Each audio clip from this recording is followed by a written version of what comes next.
자, 안녕하세요. 1월 24일 주식 정리드리는 주정남입니다. 오늘도 시장 정리부터 먼저 시작을 해보도록 할게요. 일단 다우 S&P 나스닥 모두 큰 하락의 이 모습을 확인을 할 수가 있는데 지금 오늘 25일에서 26일 날 열릴 FOMC 정례회를 앞두고 긴축 우려가 지속되고 있고 이번 회의에서 서프라이즈 첫 금리 인상이 가능할 것이다라는 전망도 제기가 되고 있어가지고 이 밸류에이션 부담이 큰 기술주들의 약세가 계속되고 있죠.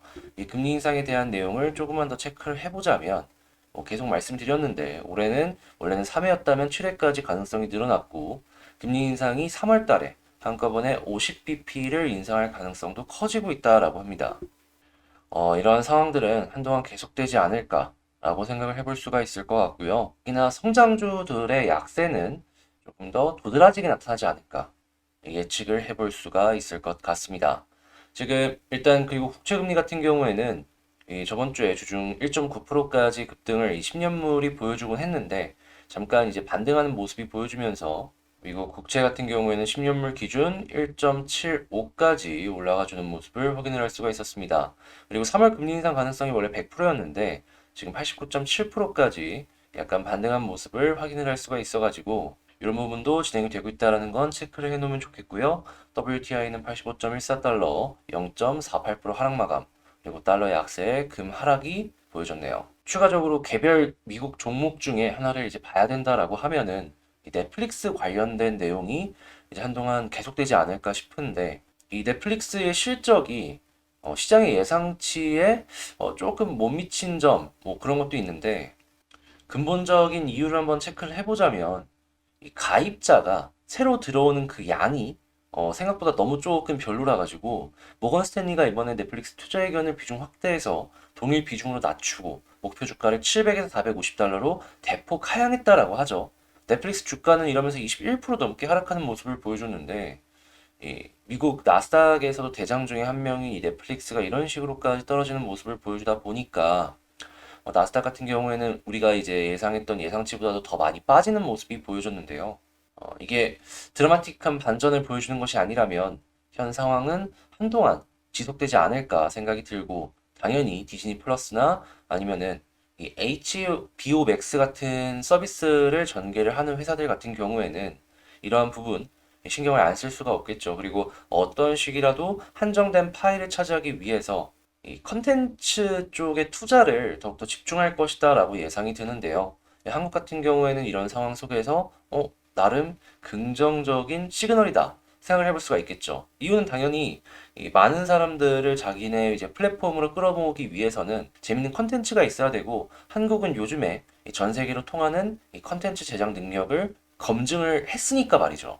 이 넷플릭스 입장에서는 안 좋지만 한국 제작사 입장에서는 너무나도 좋은 상황이 지금이 아닌가 이렇게 생각을 해보고요. 당연히 지금부터 이제 제작사 쪽 관련주들은 한번 체크를 해보면 좋겠죠. 수급 들어오는 쪽으로 먼저 보면 좋을 것 같습니다. 그리고 기준금리 상승으로 인해서 보험사의 운용 여건이 개선이 되고 있다는 소식이 나오고 있습니다. IFRS 17은 변수다라고 하는데 제가 알기로 이게 회계 기준으로 알고 있거든요. 뭐 그렇다라고 하니까 요거는 파악을 하시되 저 같은 경우에 이제 예전에는 화재보험 쪽이 아무래도 운영을 하는 데 있어가지고 지금 손해율이 조금 높아졌다라는 소식들 때문에 이거 별로 아니었나라고 생각을 했는데 그래도 환경이 조금 좋아져가지고 그런 부분이 개선이 되지 않을까 이제는 그런 생각이 조금 들고요. 이번에 이제 수협은행 여기서 이집트 철도 현대화 사업에 EDCF를 2.5억 달러 지원한다라고 합니다. 보통 이런 식으로 지원이 들어가면 한국의 기업들도 같이 들어가는 경우가 많았기 때문에 당연히 한국의 철도 관련주들 이런 걸로 뭐 수주 있을 수도 있겠구나 생각을 하면서 보면 좋겠죠. 자, 그리고 통신 3사에서 양자 암호를 본격적으로 상용하는 데 나선다라고 합니다. 양자 암호 요즘에 이제 좀 주춤주춤했던 그런 섹터였잖아요. 이 관련주들 다시 한번 보면 좋겠고요. 자, 그리고 지금 사모펀드들이 일단 지주사 체제로 전환을 한다라고 합니다. 상장에 시동을 거나 마나 이런 얘기들이 나오고 있는데 요거 같은 경우에는 이 사모펀드에 직접적으로 투자를 하는 회사들도 있겠지만 투자를 받은 회사들도 많을 거란 말입니다. 근데 원래는 받은 회사들 같은 경우에는 이 사모펀드가 상장한다라고 해가지고 딱히 그렇게까지 수혜를 입거나 이런 건 없어요. 근데 주식시장이라면 결국 기대감이잖아요. 예전에도 이제 투자를 받았다라는 그러한 이제 전적들 때문에 관련 투자사들이 막 상장을 했을 때 관련주다 하고 올라갔던 기억이 있는데 이번에도 마찬가지로 그러한 관점으로 하나씩 하나씩 보시면 좋을 것 같고 자 그리고 CT가 이번에 언더아머의 투자 의견을 상향했다라고 합니다. 주가가 지금 현 상황에서 50% 정도 뛸 수 있다라고 하는데 나이키의 전략을 그대로 따라가고 있다라고 하죠. 여기서 이제 주목을 해볼 만한 거 한국의 의류 OEM들이 꽤 많습니다. 그리고 언더아머의 이 제품들을 생산을 해주는 OEM도 있다라고 알고 있거든요. 그래서 그거 한번 찾아보시고 체크를 해보시면 좋을 것 같네요. 왜냐면 아무래도 언더아머의 주가가 올라간다라는 건 이 생산량 자체가 늘어난다라고 해석을 해볼 수가 있으니까 말이에요. 자, 이렇게 시장 정리 한번 싹 해봤는데 어떻게 도움이 좀 되셨나요? 도움 되셨다라고 생각을 하신다면 구독과 좋아요 한 번씩 부탁을 드리고요.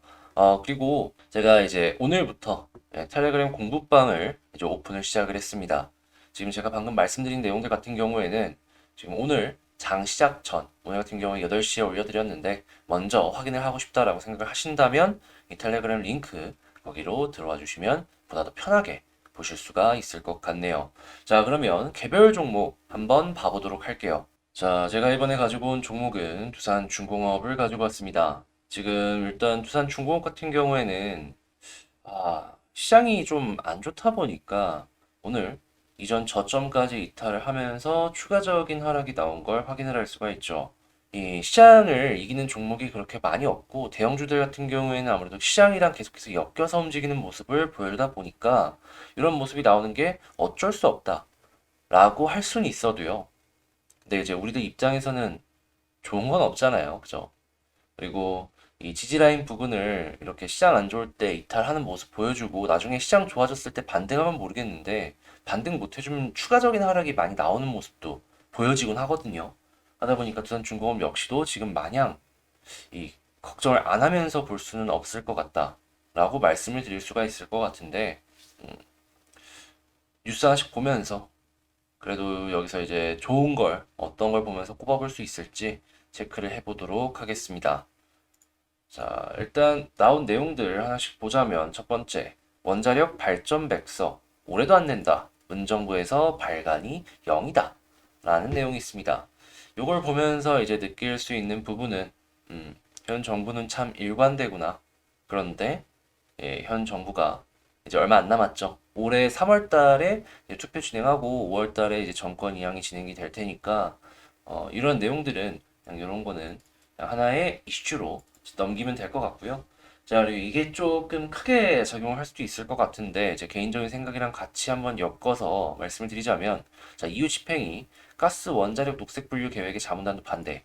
이 원자력 관련해가지고 물론 반대를 하는 모습이 보여지고 있다 보니까 시장에서는 이게 조금 늦어질 수도 있겠구나라는 그런 내용들 때문에 요거 원자력 관련주들 안 좋은 거 아니야라고 생각을 해볼 수 있지만요. 제가 알기로는 이 관련된 내용을 찬성하는 그러한 그룹군은 대부분이 이 유럽 내에서도 큰 손들입니다. 그러니까 돈 많이 이 EU에다가 내고 그리고 힘 있는 그런 국가들이 이 원전 관련해가지고는 상대적으로 좀 긍정적인 스탠스를 보여주고 있다라는 거예요. 물론 100%는 아니겠지만 저는 그런 모습을 보여주다 보니까 결국에는 이 녹색 분류 여기에 원자력은 포함이 될 것 같다라는 생각을 하는데 뭐 이거는 개인의 생각이니까 여러분들은 얘는 이렇게 생각을 하는데 나는 어떻게 생각을 해보면 좋을까 요거를 곰곰이 따져보시면 좋을 것 같고요. 자 그리고 이번에 두산중공업이 독일에서 폐자원 에너지와 플랜트를 수출했다라고 합니다. 1600억 규모다라고 하는데 저는 개인적으로 이번 시작을 통해서 다른 지역에서도 수출을 받았으면 좋겠다라는 생각을 말씀을 드리고 싶네요. 자 그리고 제가 개인적으로 기대를 하고 있는 뉴스가 하나가 있어요. 그게 뭐냐 하면 자 이번에 윤석열 후보가 이재명 후보를 일시적으로 지금 지지율을 역전을 했다라는 모습을 보여줬죠. 근데 이걸 갑자기 왜 가지고 왔냐? 윤석열 후보는요, 이재명 후보보다 원전에 대해서 보다 더 긍정적인 스탠스를 갖고 있습니다. 이제 곧 있으면 TV 토론도 진행을 한다라고 하는데, 원전에 대한 이야기는 나올 수밖에 없고, 원전 관련주들 같은 경우에는 대선 관련으로 한 번 정도는 올라갈 수 있는 힘을 얻을 수가 있지 않을까 생각해 볼 수 있는 거죠. 그러다 보니까 이러한 뉴스가 나오고 있어가지고 TV 토론 시즌 그때는 한번 생각을 해봐도 좋을 것 같다 말씀드리도록 하겠습니다. 자, 그럼 일단 뉴스 핵심만 간략하게 한번 본 것 같은데요. 현재 수급도 한번 체크를 해보자면 최근에 이제 지수가 빠지면서 종목도 빠졌고 이 기관 주도의 매도세가 이어지고 있는 걸 확인을 할 수가 있습니다. 근데 일단 오늘 좀 떨어지나 싶더니 이 물량을 외국인이 차근차근 받아가고 있죠. 갑자기라는 생각이 들긴 하는데 그래도 이러한 모습이 몇 번 더 이어지면 좋으니까 외국인 들어오는 거 체크를 하시면 될 것 같고 나머지 기관들은 마이너스가 되고 있는 친구들이 플러스로 내줬으면 좋겠다. 되게 간단하죠. 그런 모습 안 나오면은 이 올라가는 데 있어서 좀 한계가 보이지 않을까 싶기는 한데 가능성 없는 거 아니니까요. 이거는 한번 기대를 해보면서 보면은 좋을 것 같고요. 자, 그럼 이제 차트를 한번 봐야 될 것 같은데 이제 가장 좋은 지지 라인이라고 봤던 이 부분 확실하게 이탈을 했습니다. 그럼 이제 그 다음 지지 라인 이 부분을 봐야 될 것 같은데 근데 이제 일봉만 보면 이렇게 보이는데 제가 일봉 말고 다른 데에서 현 부근이 이거 지지 라인이구나 라는 걸 이 주봉을 통해서 확인을 할 수가 있었습니다. 월봉이나 연봉 같은 걸 보면은 바로 아래 무언가가 대진 게 없기 때문에 이거 주봉을 조금 더 집중적으로 봐야겠다라는 생각이 드는데 그러면 이제 여기서 생각을 해봐야 될 게 뭘까? 일봉은 조금 더 떨어져야지 지지라인이잖아요. 그럼 이게 떨어지는 거 싫으니까 자, 주봉상의 현 부근 이걸 집중적으로 보자. 이게 정리할 수 있는 내용이겠습니다. 솔직하게 얘기하면 저는 개인적으로 요 아래로 떨어지면은 여기서 뭐 하나 더 좀 더 봐도 되긴 하는데 정말 정말 이때는 내야 되는 그런 상황까지도 연결이 될 수 있다라고 보거든요. 웬만하면 이 주봉에서 하락이 좀 끝내줬으면 좋겠다라는 생각 계속 하고 있는데 그래도 이제 비중 조절을 만약에 지금 이 상황에서 해야 하는 위치를 찾아본다면 저는 현 부근도 좋지만 조금 더 아래까지 여기까지 보는 게 어떠할까? 요 부근을 이탈하는 모습을 보여주게 되면은 요때는 진짜 생각을 해보시고 만약에 다시 떨어지고 나서 회복하는 모습을 보여주면은 한 만큼 사면 되는 거니까요.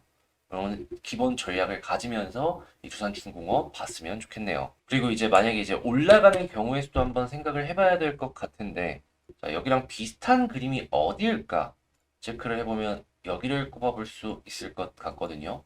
이유는 간단하죠. 볼린저를 계속 타고 내려가다가 자 21선 돌파하고 상단까지 갔으니까 물론 여기랑도 모양이 비슷하긴 합니다. 근데 여기서는 21선을 돌파 못하니까 다시 한번 빠지는 모습이 보여졌죠. 근데 여기서도 21선 돌파하니까 결국 이렇게 올라갔어요.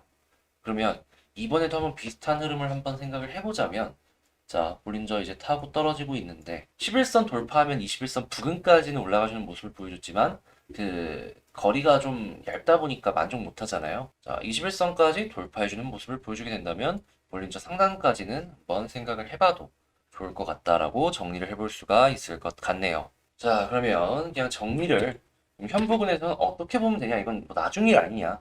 쉽습니다. 아까 말씀드렸던 여기 이탈 전까지는 그냥 굳이 팔 필요 없으니까 홀딩하면서 지켜보자. 쉽죠? 네. 떨어지지만 않으면 뭐 올라가면 올라가는 대로 보고 있고 그 다음에 이제 영상 찍어갖고 다시금 전략 대응 그 방법을 설립해보면 되는 거고 지금 이 순간에는 요 이탈 전까지는 조금 더 지켜봐도 된다라는 겁니다. 쉽죠? 자, 이렇게 두산중공업을 한번 봐봤는데 지금 이 순간에도 이 파란불이 참 사람의 마음을 뒤흔들고 있어요. 지금 여러분들 이 심정이 갈기갈기 찢어지는 그런 상황이실 텐데 안 좋은 날 있으면 좋은 날 오지 않겠습니까? 이런 지지라인들 꼭 지켜갖고 올라가 주길 바라며 자, 이 두산중공업 영상 마치도록 하고요. 마지막으로 구독과 좋아요 한 번씩 부탁을 드리면서 자, 이 영상 마치도록 하겠습니다. 여러분 구독과 좋아요 꼭 한 번씩만 눌러주세요. 그러면 저는 다음에 더 좋은 영상으로 다시 찾아뵙도록 하겠습니다. 이상 주식 정리해드리는 주정남이었습니다. 감사합니다.